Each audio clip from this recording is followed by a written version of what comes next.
हमेशा सत्य कहना चाहिए, सत्य सुनना चाहिए। तो सत्य की परिभाषा भिन्न भिन्न है। सत्य कठिन नहीं, बिल्कुल भी कठिन नहीं है। असत्य आसान है। यदि आपको कोई भी तरीका बतला दिया, इसको मानना आसान हो गया, भले ही वो बात का कोई सिर पैर ना हो, किंतु उसको परखना, उस बात को परखना कठिन बिल्कुल नहीं है। किंतु हम सदैव आसान तरीका ही खोजते हैं और उस आसान तरीके में इतने दृढ़ हो जाते हैं और हम उसी बात को ही आगे फॉलो करते हैं। असत्य आसान क्यों होता है? क्योंकि वो बात किसी ने कह दिया होता है, आपको उसको फॉलो करना होता है बिना सोचे समझे। किसी ने कह दिया आपको नारियल लेफ्ट में रखना है, ठीक है, इतना आसान हो गया। उसने कह दिया है और आपने उसको फॉलो किया है। फिर आप किसी और को बताएंगे तो क्या कहेंगे? नारियल लेफ्ट में ही रखना है। उसके लिए आप रिजिड हो जाएंगे कि वो चीज वही रखना है क्योंकि कहा गया है। ना आपने परखा, ना बताने वाले ने परखा। अब तीसरा व्यक्ति यदि प्रश्न कर लिया कि वो नारियल लेफ्ट में ही क्यों रखना है, वहां आपके लिए कठिनाई हो जाएगी। अभी तक आपके लिए आसान था कि नारियल को लेफ्ट में रखना है, किसी ने कह दिया है और आप उस बात को मान रहे हो। आपके लिए बहुत आसान है, नारियल उठाना है और रखना है, इतना आसान चीज हो गया। अब किसी ने यह प्रश्न कर दिया नारियल लेफ्ट में ही क्यों रखना है, तो फिर आप बातें बनाने लगोगे कि ऐसा होता है, नारियल लेफ्ट में रखने से हमारे लेफ्ट ईड़ा नाड़ी शुद्ध होता है, तो हमारे लेफ्ट का ये चक्र शुद्ध होता है, तो ये होता है। आप तमाम प्रकार के एक्सक्यूजेस दोगे जिसका कोई औचित्य नहीं। उस बात को भी यदि कहा जाए कि किस प्रकार से आपकी ईड़ा नाड़ी शुद्ध हो गई, ईड़ा नाड़ी और नारियल का क्या संबंध हुआ, आप कहीं ना कहीं क्या कहोगे उसको अंत में? आप जो है नास्तिक हो, आप सही नहीं हो इस संस्था के लिए या इस व्यक्ति के लिए, और आप उनसे कट जाओ। क्यों? क्योंकि आप जवाब नहीं दे पा रहे हो। किंतु यदि आप शुरू में ही यह प्रश्न कर लेते शुरुआत में, तो शुरुआत में कठिन होता, हो सकता है आपको भी सुनना पड़ता कि आप नास्तिक हो। लेकिन यह बात यदि आप समझ जाते कि वास्तव में नारियल को लेफ्ट में रखने से क्या होगा, नहीं रखने से क्या होगा, फिर आपके लिए वो चीजें आसान हो जाएगी।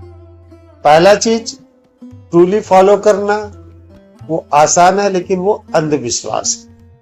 और दूसरा चीज किसी बात को समझना शुरुआत में दिक्कत लगती है, लेकिन जब समझ जाओ फिर आप उसको अच्छे से एक्सप्लेन कर सकते हो, स्वयं को भी एक्सप्लेन कर सकते हो कि वहां पे नारियल लेफ्ट में रखे या ना रखे। वो क्यों रखा गया होगा नारियल लेफ्ट में? जगह होगा वहां पे, लेफ्ट साइड में खाली जगह होगा, यहां रख दो।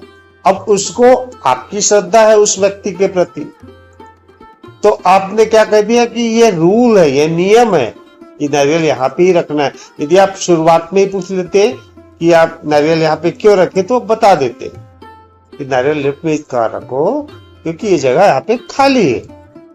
आपके लिए आसान हो जाता, फिर आप नारियल कहाँ पे भी रखो, कभी भी रखो, कोई दिक्कत नहीं होता। लेकिन आपने उस चीज को पूछा ही नहीं। अब आप लोगों को पीछे पड़ जाओगे। कोई राइट में रख दिया, नहीं नारियल गलत रखे हो, यहाँ पे ही रखना है, इसी जगह पे, एक ही इसी कोण में रखना है एकदम, नहीं तो आपके चक्र नाड़ी और ये क्या क्या हो जाएंगे। यही अंधविश्वास जो उसके फॉलोअर रहते हैं ना वो देते हैं। उनके अधिकतर शिष्य ऐसे होंगे जो अंधविश्वास को फैला रहे होंगे। निश्चित बता रहा हूं, क्योंकि हर एक जगह पे ऐसे ही लोग मिलते हैं। समझ आता नहीं है तो आपको ऐसे ही अंधविश्वास देंगे आपको, ये उंगली ऐसा रखनी है तो दाहिना हाथ ऐसा रखना है, बायां हाथ ऐसा रखना है, इस प्रकार की तमाम चीजें बताएंगे। इन सब से आपको बचना नहीं है, इन चीजों का अर्थ जानना। ये रख रहे हैं तो क्यों रख रहे हैं, नहीं रखेंगे तो क्या होगा, आप इसका आंसर बताओ।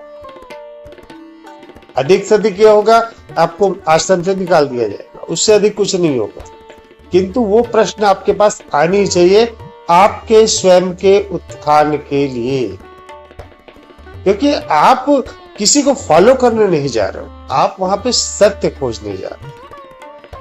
तो जब आप सत्य खोज रहे हो तो सत्य खोजने के लिए आपके अंदर हर बात में जिज्ञासा होनी चाहिए, हर बात में। ये हो रहा है तो क्यों हो रहा है, नहीं हो रहा है तो क्यों नहीं हो रहा है, ये करे तो क्या होगा, नहीं करे तो क्या होगा। ये जब बातें आप समझने लगेंगे, क्योंकि जो ध्यान का तीसरा स्तर है ना, ये खोज का ही है। जब आपके अंदर जो काल्पनिक मैं समाप्त होता है, तो जो भी चीज आपके पास आती है, जो भी अनुभव आपके पास आता है, वो नवीनतम होता है। आप एक छोटे बच्चे समान हो जाते हो। एक छोटा बच्चा जैसे ना पूछते रहता है ना, ये क्या है, ये क्यों है, ये कैसा चल रहा है, ये क्या कर रहा है, हम हंसते हैं। वैसे ही स्थिति आपकी होने वाली है जब ध्यान के तीसरे स्तर पे आओगे। आपको कोई सत्य अचानक से प्रकट नहीं होगा, जैसे हम कहानियों में सुनते हैं ना कि हम तप करते हैं तो विष्णु भगवान प्रकट हो जाते, कृष्ण भगवान प्रकट हो जाते, वैसे ही सत्य प्रकट होगा, ऐसा नहीं है। आपको हर एक चीज को समझना हो मस्तिष्क से, और उन चीजों को के लिए स्वयं से तब तक प्रश्न करना है जब तक प्रश्न समाप्त ना हो जाए। आपके पास बहुत सारी मान्यताएं होंगी, बहुत सारी मान्यताएं। कोई भी चीज आप देखोगे, जब ध्यान के तीसरे स्तर पर आओगे, कोई भी चीज आप देखोगे तो तमाम मान्यताएं खड़ी हो जाएगी। यदि आप ईसा मसीह को मानते हो तो जीसस क्राइस्ट ने ऐसा किया, हिंदू हो तो राम भगवान, विष्णु भगवान, कृष्ण भगवान ने ऐसा किया, सिख हो तो गुरु नानक साहब ने ऐसा किया। इस प्रकार की तमाम चीजें आएंगी मस्तिष्क में। अब उन चीजों से आपको हर एक का परीक्षण करना है मस्तिष्क के आधार पर। ये है तो क्यों है, फिर उत्तर आएगा, स्वयं से ही आएगा। फिर उसके बाद प्रश्न करना है, फिर प्रश्न करना है। ऐसे प्रश्न करते जाओगे स्वयं से, और कई बार वो प्रश्न के उत्तर नहीं मिलेंगे, आप किसी गुरु से पूछ सकते हो कि ये क्यों है, क्या है, किस हिसाब से। और जब आप प्रश्न विहीन हो जाओगे तो जो सिद्धांत आपके पास बचेगा, एकमात्र वही सत्य है, वही आप हो। मेरे पास बहुत सारी मान्यताएं, बहुत सारी। मैं हिंदू धर्म को बहुत ज्यादा मानता था, मैं संस्था से जुड़ा था, संस्था को बहुत ज्यादा मानता था, एक नहीं कई संस्थाओं से जुड़ा, बहुत सारी पुस्तकें भी पढ़ी थी। तो हर एक प्रश्न के लिए मैंने उत्तर ढूंढा और अंत में पाया शून्यता, कुछ नहीं। और जब कुछ नहीं आ गया तो वहां से मेरे प्रश्न समाप्त हो गए। अब वो कुछ नहीं से कैसे उत्पन्न हुआ, इसके लिए भी आ गया बहुत सारे प्रश्न। और वो प्रश्न जब हल हुए तो समझ में आ गया कि चेतना कार्य कैसे कर। तो ये आपके अंदर वो जिज्ञासा, वो प्रश्न सदैव होने चाहिए। किसी भी संस्था से जाए, किसी पुस्तक को क्यों ना पढ़े। जैसे कल पूजा दीदी ने प्रश्न किया संस्कार, क्योंकि संस्कार के बारे में हम उतना ही जानते हैं कि जो हमारे धर्म में कहा गया है वही संस्कार है, लेकिन मैंने संस्कार की परिभाषा ही बदल दी। उनका प्रश्न समाप्त हो गया। वैसे ही प्रश्न आप सदैव करते रहे। किसी जगह जाने से आपके प्रश्न हल हो जाएंगे ऐसा नहीं है।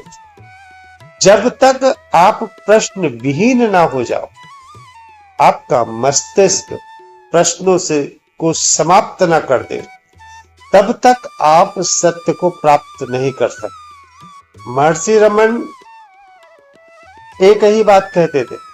उनसे अंग्रेज लोग पूछते थे ये क्या है, ये कैसा है, ये किस हिसाब से है। वो एक ही बात कहते थे, स्वयं को जानो, स्वयं को जानो, सत्य स्वतः ही प्रकट हो जाए। उनका सारा प्रश्न समाप्त हो जाता था, सारे उत्तर समाप्त हो जाते, भले ही लोग संतुष्ट हो या ना हो। लेकिन महर्षि रमन जानते थे कितना भी प्रश्न करेंगे वो केवल और केवल मान्यताओं पर ही आधारित हो जाएंगे कि महर्षि रमन ने ऐसा कहा है इसलिए यह बात सत्य है, या किसी और देवी देवता ने कहा है इसलिए यह बात सत्य है। महर्षि रमन ये कभी नहीं चाहते, बुद्ध भी कभी नहीं चाहते। वो चाहते थे आप स्वयं से खोजो। कई कहते हैं कि मैं डेस्टिनेशन हूं, ये टोटली रॉन्ग है, टोटली गलत है। डेस्टिनेशन आप खुद है, मंजिल आप खुद है। जितने भी तरीके हैं वो केवल पाथ है, रास्ता है, मार्ग है।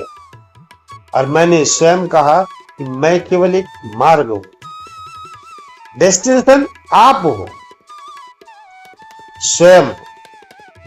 आपके अलावा कोई डेस्टिनेशन नहीं। आप यदि किसी इष्ट को भी पूजते हैं, किसी इष्ट को पूजते हैं, तो सिवा इष्ट के कुछ ना बचेगा, तो अंत में आप प्राप्त करेंगे मैं ही वह इष्ट हूं। आपका स्वयं का अस्तित्व समाप्त हो जाएगा। श्याम राधा हो गई और राधा श्याम हो। यह स्थिति आ जाती है जब आप किसी इष्ट का भी पूजन कर रहे हो। तो अंत में डेस्टिनेशन क्या हुआ? आप स्वयं हुए ना। तो जितने भी तरीके वो केवल पाथ है, केवल रास्ता है, केवल रास्ता। आपको स्वयं को खोजना ही है, स्वयं को। और वो खोज तभी होगी जब आपके अंदर प्रश्न आए स्वयं से। उत्तर दूसरे के उत्तर आपको केवल संतुष्ट कर सकते, किंतु आपका स्वयं का उत्तर, स्वयं का प्रश्न और स्वयं का उत्तर आपकी खोज को पूर्ण करेगा। ध्यान केवल एक माध्यम है, पुस्तकों का अध्ययन केवल एक माध्यम है। इसके माध्यम से आपके अंदर विचार प्रकट होते हैं, नए नए प्रश्न प्रकट होते हैं। मैंने गीता के लिए भी कहा कि आप गीता पढ़ना अर्जुन बनकर, कृष्ण बनकर गीता मत पढ़ना, अन्यथा चमत्कार में फंस जाओगे। आप मोहित हो जाओगे कृष्ण की बातों पर। आपको मोहित नहीं होना है, आपको अर्जुन बनना है। अर्जुन की तरह जिज्ञासा लानी है, ये है तो क्यों है, ये किस हिसाब से है। जिस प्रकार से अर्जुन प्रश्न किए जा रहे थे वो स्थिति लेके आनी है। यहां पर कृष्ण भी आप हो, अर्जुन भी आप। तो प्रश्न स्वयं से करेंगे तभी आप स्वयं को जान पाएंगे, अन्यथा मान्यताओं में फंस जाएगी। तमाम प्रकार की मान्यताएं हो जाएगी आपके पास, कभी ये कभी ये कभी ये कभी ये, अलग अलग। कोई और कुछ आएगा उसके पास पहुंच जाओगे, कुछ और आएगा कुछ और पहुंच जाओगे, सत्य तक कभी पहुंच ही नहीं पाओगे। और मैं ये कहता हूं कि सत्य तो बहुत आसान है, इतना आसान है सत्य को जानना, क्योंकि सत्य को पाने के लिए कहीं खोजने की आवश्यकता नहीं। आपके भीतर ही सत्य है, आपके बाहर ही सत्य है। संपूर्ण जगत आपको दिखलाई दे रहा है, ये जगत दिखलाई दे रहा है, जगत चलायमान है, हर कुछ चल रहा है। सूर्य भी दौड़ रहा है, पृथ्वी भी दौड़ रही है, मनुष्य, जीव जंतु, पेड़ पौधे, पत्थर, मिट्टी, ऐसा कोई नहीं है जो चल नहीं रहा हो, जो गतिमान ना हो, और सब इस चेतना से हो रहा है। तो कितना आसान हो गया आपके लिए। जो कहीं छिपा हो उसे ढूंढने में समय लगता है, और जो आपके सामने प्रत्यक्ष हो वो तो एकदम आसान होना चाहिए। तो इन्हीं चीजों से आपको स्वयं के भीतर प्रश्न लाना, और प्रश्न आएगा, उत्तर ढूंढते रहिए।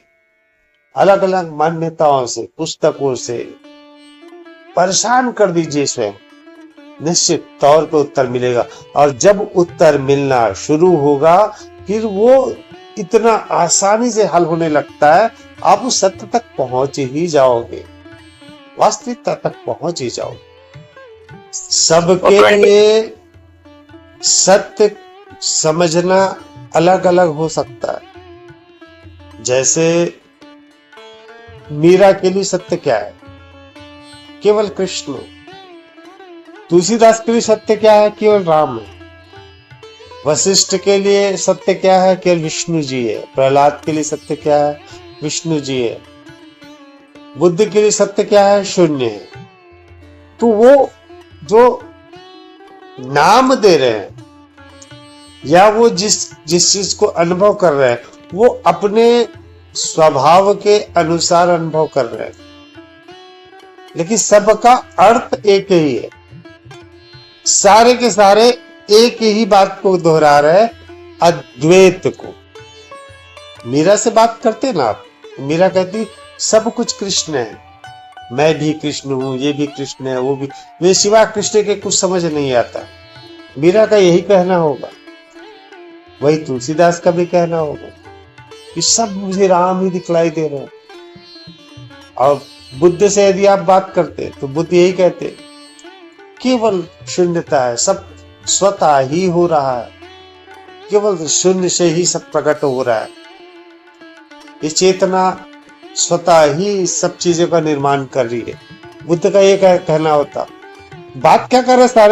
सारे के सारे अद्वैत की बात कर, और उस अद्वैत पे आप पहुंच जाए, चाहे आप राधे राधे करके पहुंच जाए, चाहे आप ध्यान करके पहुंच जाए, चाहे आप ज्ञान लेकर पहुंच जाए, चाहे आप तप लेकर पहुंच जाए, कोई भी स्थिति से, कोई भी तरीके से आप पहुंच जाए। किसी भी नाम को रख ले आप, शून्य नाम रख ले, राम रख ले, कृष्ण रख ले, जीसस रख ले, अल्लाह रख ले, जो रखना रख ले आप, लेकिन एक ही शर्त रखिए, अद्वैत होना चाहिए। अद्वैत अर्थात दूसरा कोई नहीं। यदि आप राम की बात कर रहे हैं, श्री राम की बात कर रहे हैं, सिवा राम के कुछ ना हो, कृष्ण भी राम हो जाए, विष्णु भी राम हो जाए, अल्लाह भी राम हो जाए, जीसस भी राम हो जाए, उस स्थिति में पहुंच जाए। ये व्यक्ति भी राम है, ये पेड़ भी राम है, ये पहाड़ भी राम है, ये सूर्य भी राम है, कृष्ण, सब कुछ राम हो गए। आप पहुंच जाएंगे उस सत्य पर। आप कृष्ण को पकड़े वैसे ही हो जाए। आप शून्यता को पकड़े, जो कुछ नहीं है उसको पकड़ लिए तो सब कुछ केवल शून्य है, और शून्य से ही सब कुछ उत्पन्न हुआ है। चेतना का विस्तार कैसे हो रहा है, चेतना का संकुचन कैसे हो रहा है, फैलाव कैसे हो रहा है, सिकुड़ कैसे रहा है, उसमें भी केवल और केवल आप अद्वैत ही समझे, सिवा। और यही सत्य है। सत्य आप अलग अलग तरीके से समझ सकते, अलग अलग माध्यम समझ सकते, तो आपको एक कंफ्यूजन भी हो जाएगा। कोई कहता है ये है, कोई कहता है ये, कोई कहता है ये। मैं यही कह रहा हूं कि आप किसी को पकड़ लो, लेकिन अद्वैत तक पहुंच जाओ। आपका मस्तिष्क पूर्णतः अद्वैत को स्वीकार कर, आपका काल्पनिक मैं समाप्त होना चाहिए। और यदि आप बात करते हैं काल्पनिक मैं को रखना है, ठीक है, उसको भी रख लो, लेकिन उसको भी अद्वैत बना लो। यदि आप कहते हो कि शारदा सत्य है, तो शारदा को अद्वैत बना लो। ये भी शारदा, ये भी शारदा, ये भी शारदा, फिर सिवा शारदा के कुछ विशेष ना, वो स्थिति में पहुंच जाओ, तब भी आप उस सत्य को जान लो। जो रावण था, जो हिरण्यकश्यप थे, ये क्या करते थे लोग? ये आधे अद्वैत पे पहुंचते थे। रावण कहता था कि मैं लंकेश हूं, मैं सर्वशक्तिशाली हूं, सब कुछ मैं हूं ईश्वर हूं। जब वो बात कहता था ना, उसके साथ साथ वह यह भी जुड़ता था, तुम अलग हो, तुम अलग हो, तुम मनुष्य हो, तुम पेड़ हो, तुम ये हो, तुम वो हो। वहां से उसका सत्य समाप्त हो जाता था, वहां से अहंकार में बदल जाता था। हिरण्यकश्यप यही करता था कि मैं भगवान, सब मेरी पूजा करो। तो सब पूजा करने वाला कौन बचा? पूजा करने वाला भी तो वो हिरण्यकश्यप ही हो गया। जब सब कुछ हिरण्यकश्यप हो जाता तो सत्य प्राप्त कर लेते, लेकिन उन्होंने अहंकार को ग्रहण किया। अद्वैत किसी भी स्थिति में लाना ही वास्तविक सत्य को पहुंचना होगा। एकमात्र तरीका है अद्वैत को लेकर आना, सिवा उसके कुछ ना हो जिसको भी आप मान रहे हो। यदि आप स्वयं को शारदा मान रहे हो, इस संसार को शारदा मान रहे हो, तो इस आपका कोई भी वस्तु आपका नहीं रह जाएगा, पूरे संसार का हो जाएगा। ये मेरा चीज है।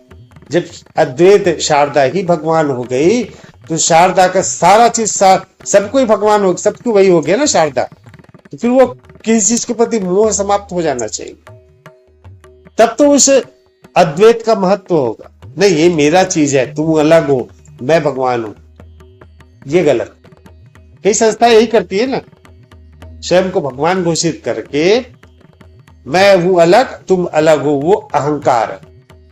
अद्वैत की बात करिएगा, यदि आप स्वयं को भी ईश्वर मान लेते हैं, और यदि आप किसी को भी किसी तरीके को मान रहे हैं, अद्वैत तक पहुंचोगे ना, तब ही आप सत्य तक पहुंचोगे। अद्वैत अर्थात दूसरा कोई भी नहीं, सिवा उसके कुछ नहीं। सपोज आप एक समुद्र पे हो, समुद्र में चारों तरफ केवल पानी दिखाई दे रहा है, तो क्या हो गया? वो चारों तरफ केवल जल और कुछ भी दिखाई, न पेड़ पौधे कुछ नहीं, केवल अथाह जल दिखाई दे रहा है। वो क्या हो गया? हम उस अद्वैत को जब महसूस करते हैं ना, वही अद्वैत को इस पूरे ब्रह्मांड के लिए लागू कर। फिर आप जिसको भी मान लो, जिस तरीके को मान लो, कोई फर्क नहीं पड़ता। एक ही चीज से ये संपूर्ण ब्रह्मांड बना, एक ही चीज। अब वो चाहे वो शून्य हो, चाहे आप विष्णु मानो, कृष्ण मानो, राम मानो, जो मानना है, क्या फर्क पड़ना है? नाम देने से कुछ चीज बदल थोड़ी जाएगा। कोई किसी का नाम राम है, उसको हम कृष्ण कह देंगे तो उसका शरीर बदल थोड़ी जाएगा। वैसे ही है, अब जिस नाम से पुकार लो, चाहे कृष्ण का हो, चाहे राम, चाहे शून्य का हो, लेकिन अद्वैत पर आ जाओ। और जब अद्वैत में आ जाओगे, फिर कहीं जाने की आवश्यकता नहीं, स्थिर हो जाओगे, फिर पूर्णतः स्थिर। आप जिसको महादेव को, शंकर को मार रहे हो, सिवा शंकर के कुछ भी ना हो, फिर आप भी शंकर हो जाओ। जो पड़ोसी है वो भी शंकर हो जाएगा, आपके पुत्र भी शंकर हो जाएंगे, पहाड़ भी शंकर हो जाएगा, टीवी भी शंकर हो जाएगा, सिवा शंकर के कुछ भी ना होगा। फिर अलग अलग उसको परिभाषित नहीं कर, द्वैत बीच में कभी मत ला, तभी आप उस भक्ति के उच्च शिखर पर पहुंचोगे, तभी आप ज्ञान के उच्च शिखर पर पहुंचोगे। ये पढ़ रहे हो गीता, उसके बाद आप अष्टावक्र गीता पढ़ोगे ना, अष्टावक्र गीता में केवल अद्वैत की ही बात है, पूर्णतः अद्वैत की, सिवा चेतना के, सिवा आत्मा के कुछ भी नहीं है। और संपूर्ण ब्रह्मांड वही अद्वैत की, पूर्णतः अद्वैत की ही बात करिए। इसीलिए मैंने कहा पहले आप यह गीता पढ़ो श्री कृष्ण द्वारा, उसके बाद अष्टावक्र गीता पे पहुंचो, क्योंकि पहले अष्टावक्र गीता पढ़ेंगे कुछ समझ नहीं आएगा। जब यहां से कुछ लेकर आएंगे ना, गीता पढ़कर लेकर आएंगे और उसके बाद अष्टावक्र पढ़ेंगे, आपको अच्छी तरह से अद्वैत का अर्थ समझ में आएगा। और जब आप अद्वैत समझ जाओगे, फिर आपके पास कोई भी भ्रांतियां शेष ना हो, कुछ भी शेष ना हो। फिर आप जीवन का आनंद लो। कहीं जाओगे घूमने, पकाता घूमो, प्रणाम करना प्रणाम करोगे, निकलना निकलोगे, कोई फर्क नहीं पड़ेगा उस अद्वैत पर पहुंचने के बाद। आपको चीजें अलग अलग दिखलाई दे, जैसे ये वैसा ही है। जैसे समुद्र में लहरें उठती है ना, कोई लहर ऊपर उठती है, ऊंची रहती है, कोई लहर नीची रहती है, कोई हल्की रहती है, लेकिन वो सब लहरें है क्या? वास्तव में समुद्र ही है। लहरों का अलग से कोई अस्तित्व नहीं है, वो समुद्र से के ही अलग अलग रूप है जो हमको लहरों के रूप में दिखाई देता है। वैसे ही यह जगत, यह संसार है, उस अद्वैत का ये रूपांतरण है, अलग अलग विभिन्न विभिन्न रूपों। जैसे सोना है, सोने का हम अंगूठी बना लिए, अंगूठी अलग हो गया, झुमका बना लिए अलग हो गया, बाली बना लिए अलग हो गया, चूड़ी बना लिए अलग हो गया, लेकिन है क्या? वो सोना ही है, लेकिन हमें वो अलग अलग दिखलाई देता है। ये तो अंगूठी है, ये तो बाली है, ये तो झुमका है, कहते हैं ना अलग अलग। हमको अलग अलग ही समझ आएगा, सदैव अलग समझ आएगा। हम उसमें वो सोना को देख ही नहीं पाते, ये सोना है, केवल सोना, हम उस चीज को नहीं देख पाते, हम उसमें अलग अलग चीजों को ही देखते हैं। वैसे ही हमें यह संसार दिखलाई देता है अलग अलग। अब इसका जो मूल है, जो शून्य है, या जो परमात्मा है, जो आत्मा है, जिसको भी जो भी नाम दो, वो उसी का ही रूपांतरण है। वो हम देख ही नहीं पाते, हम सदैव उसको अलग अलग दिखते हैं, और यही द्वैत हमारे काल्पनिक मैं को बढ़ावा देता है। सत्य आपको तभी प्राप्त होगा जब अद्वैत पर पहुंचोगे, किसी भी तरीके को पकड़ ले, और अद्वैत पे पहुंच गए फिर कोई दिक्कत नहीं। ऐसा नहीं है कि आप अपना सामान पूरा घर द्वार लुटवा दोगे, ऐसा बिल्कुल भी नहीं। आप अकर्म में कर्म करो, जो कार्य करने योग्य है वो कार्य करो, अकर्म की बात है। ऐसा नहीं होता घर पे आग लगा देते ना, वैसा नहीं कुछ करना होगा। आपका कोई सामान कुछ ना जाएगा, ये इसकी भी परवाह ना करें, किंतु आप अकर्म कर्म करो। अकर्म का कर्म यह होता है, आज अभी इस वक्त एक घटना घटी है, उस घटना के फलस्वरूप क्या कार्य कर, उसमें ना मोह होता है, ना आपके प्रति उसकी ईर्ष्या होता है, द्वेष होता है, कुछ भी नहीं होता। वो घटना घटी है, उस घटना के फलस्वरूप कार्य किया जा रहा है। ठीक है फिर।